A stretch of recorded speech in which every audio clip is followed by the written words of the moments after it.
Hello everyone. Today we're going to take a look at the question, how can we plan instructional videos? This is part of our week 4 learning goal. Right, this week we're going to build an instructional video, and specifically today we want to implement that ADDIE model to help design an outline of our video. Now, just like our last project, we're going to utilize that ADDIE model to keep kind of track of our big picture. Okay, with project 2, we're designing that instructional video, and that ADDIE model is going to be what we follow to accomplish that goal, right? So ADDIE, of course, is an acronym. The A stands for analysis. So we're going to start by assessing our situation, right? Asking a variety of different learning questions and kind of trying to figure out what it is, what type of learning we'd like to take place. In the design phase, we plan out our lesson. In this case, we're going to be creating an outline and storyboard for our instructional video. The development phase is going to be where the materials are actually created. Okay, we're going to talk about some different technologies there on how to develop and create those materials tomorrow. Then in the implementation phase is traditionally when we run our lesson. In this case, we'll make our video. We'll post it so the class can see it as our discussion next week. And then we'll get some feedback so that we can eventually improve our lesson, which is that evaluation phase. Okay, so this is going to be the general plan that we follow for project 2. Okay, starting off with that analysis phase. Now, in the analysis phase, usually we do a variety of activities to check up on our learners, to check up on our content, see where we're at and write our learning objectives. Similar to last week, I have a series of questions that'll help us kind of guide through that process. So just to review what we did for the presentation analysis phase, we're going to follow that same formula with our video. Okay, we'll start with a needs assessment. Should be able to answer the question, why is a training session or lesson needed? Okay, the why. Next, our goal setting. Okay, we should always have an overall purpose of the lesson. Then in the learner analysis, you should know who your ideal learner group is, and you should know some details about them because that might help you when you're creating your lesson, right? If you're building towards a particular audience. Then we write our learning objectives. Okay, as an instructional designer or educator, you should always have an idea of what your learners should be able to do after completing a lesson, and it should be specific enough that you can assess them based on that objective. And then finally, our content analysis. Once you have a goal for your learner, next you should turn towards your content and think, well, what do they need to know? What chunks do we have to teach to get them to that learning objective, right? What are the stepping stones? What is the scaffolding that needs to take place? Right? How are we going to get there? So all of this should take place in our analysis phase. And then once you have an idea of how to answer all those questions, we can start looking at designing our plan, right? The design phase. In the design phase of our project, we really want to come away with a good, solid plan. Okay, the idea is that you get all your details worked out in the design phase. And then once you get to your developmental phase, you can start building, start creating. Now, what does that mean for an instructional video? Well, for our class, I would just like to see 2 kind of deliverables from our design phase. The first is an outline, right? Just a brief list detailing the events of the lesson. You should have a general idea of what events are going to take place so that next we can create our storyboard, right? Which is just essentially annotated snapshots of each scene of the lesson, right? In each scene, we have a little snapshot of what we expect, and then maybe some notes or details. Okay, so this is all I want to see out of our design phase. We want to have a list, an idea of where to go, and then a storyboard, right? We want the scenes shown out so that way we can quickly figure out what do we need to create. And then in the developmental phase, we just build each scene one by one. Let's talk outlines. Okay, there are a variety of different options you have for creating your outline. You don't have to do Gagne's events of instruction with every piece of instruction you design. Okay, it is a good starting point, especially for a presentation. But I'm going to let you guys get a little creative with your outline on this project. You do not have to follow a particular format. I'm going to show you a couple different options, but it's up to you kind of what the events look like for your instructional video. Okay, so starting with Gagne's events of instruction, right? This is 9 steps that walk you through how to gain the attention of the learners, teach them something, assess it, and then make sure it transfers to the job. Okay, so Gagne's events are a 9-step process or a 9-step model that's really good if you're teaching something directly.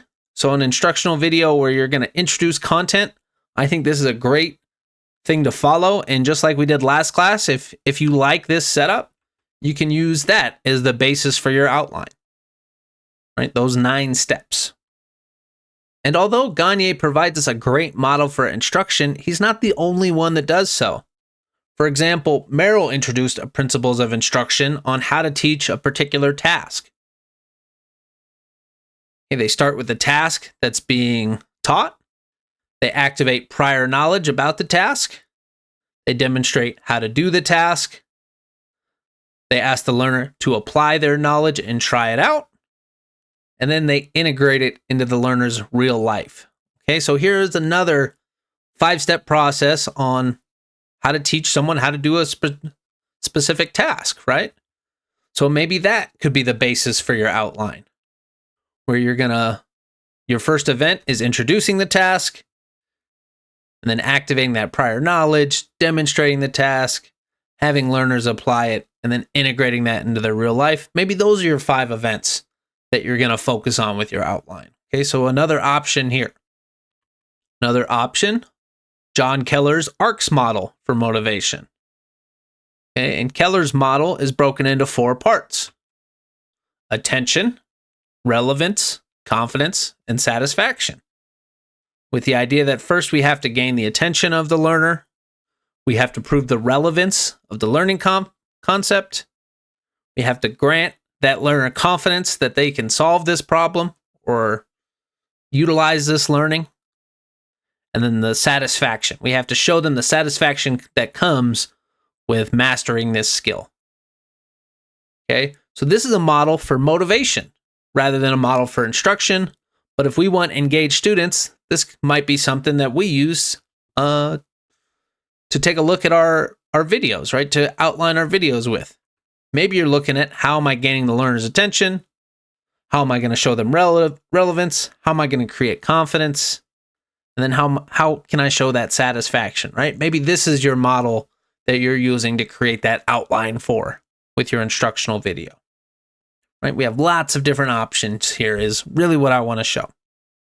And the last outline option I'm going to talk about actually comes from outside of instructional design, but it's seen some popularity lately. I saw both the ARCS model and this narrative arc idea in a conference a few months ago. And these people were talking about how to create these instructional videos and instructional media in a way that speaks to the learner. And what better way to encapsulate that learner than tell them a story, right? To get their attention, tell them a good narrative. So that's the idea behind the narrative arc.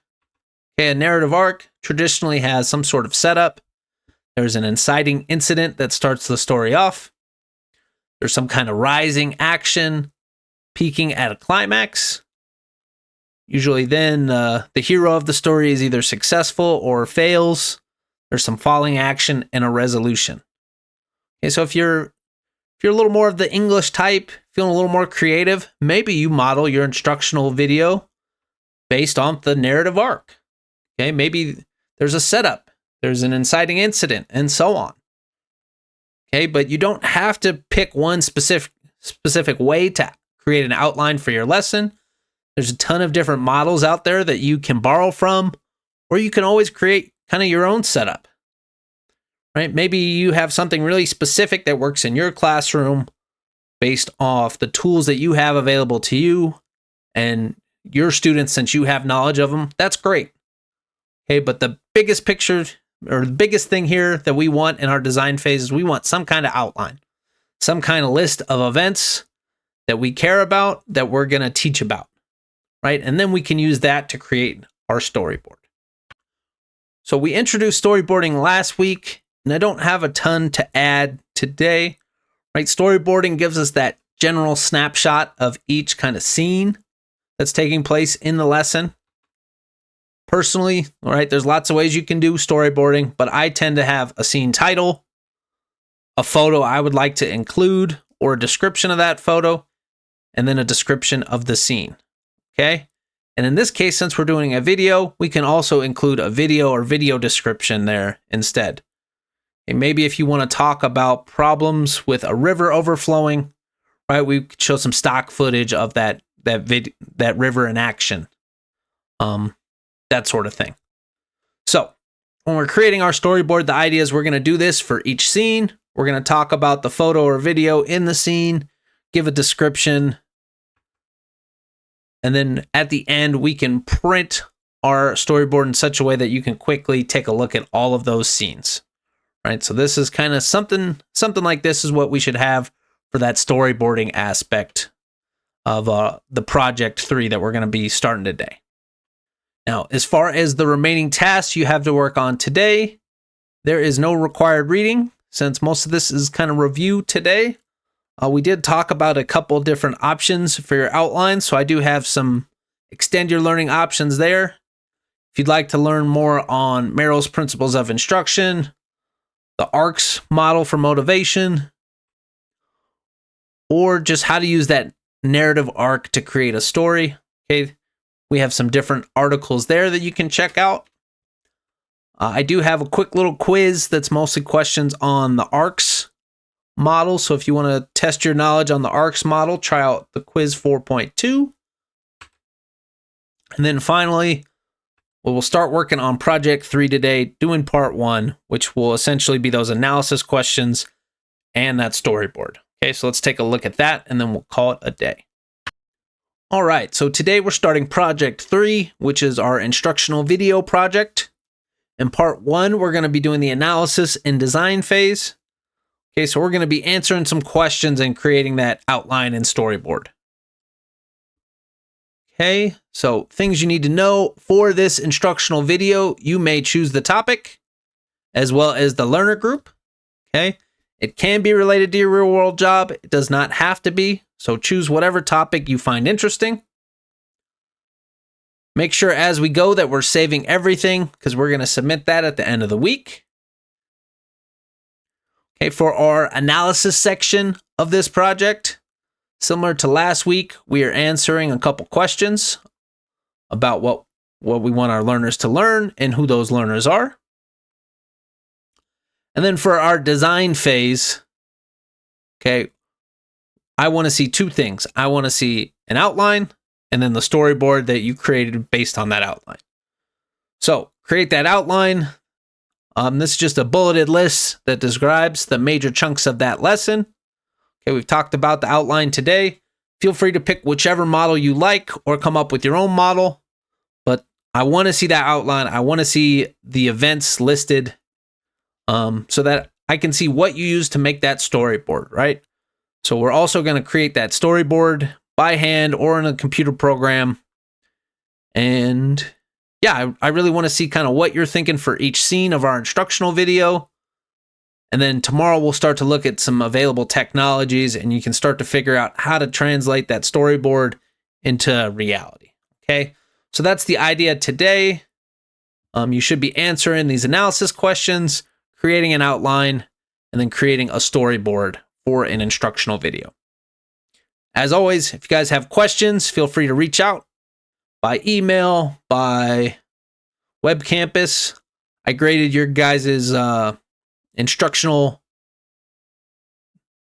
so many instructional things, the instructional photography portfolios last night, and those were all really good.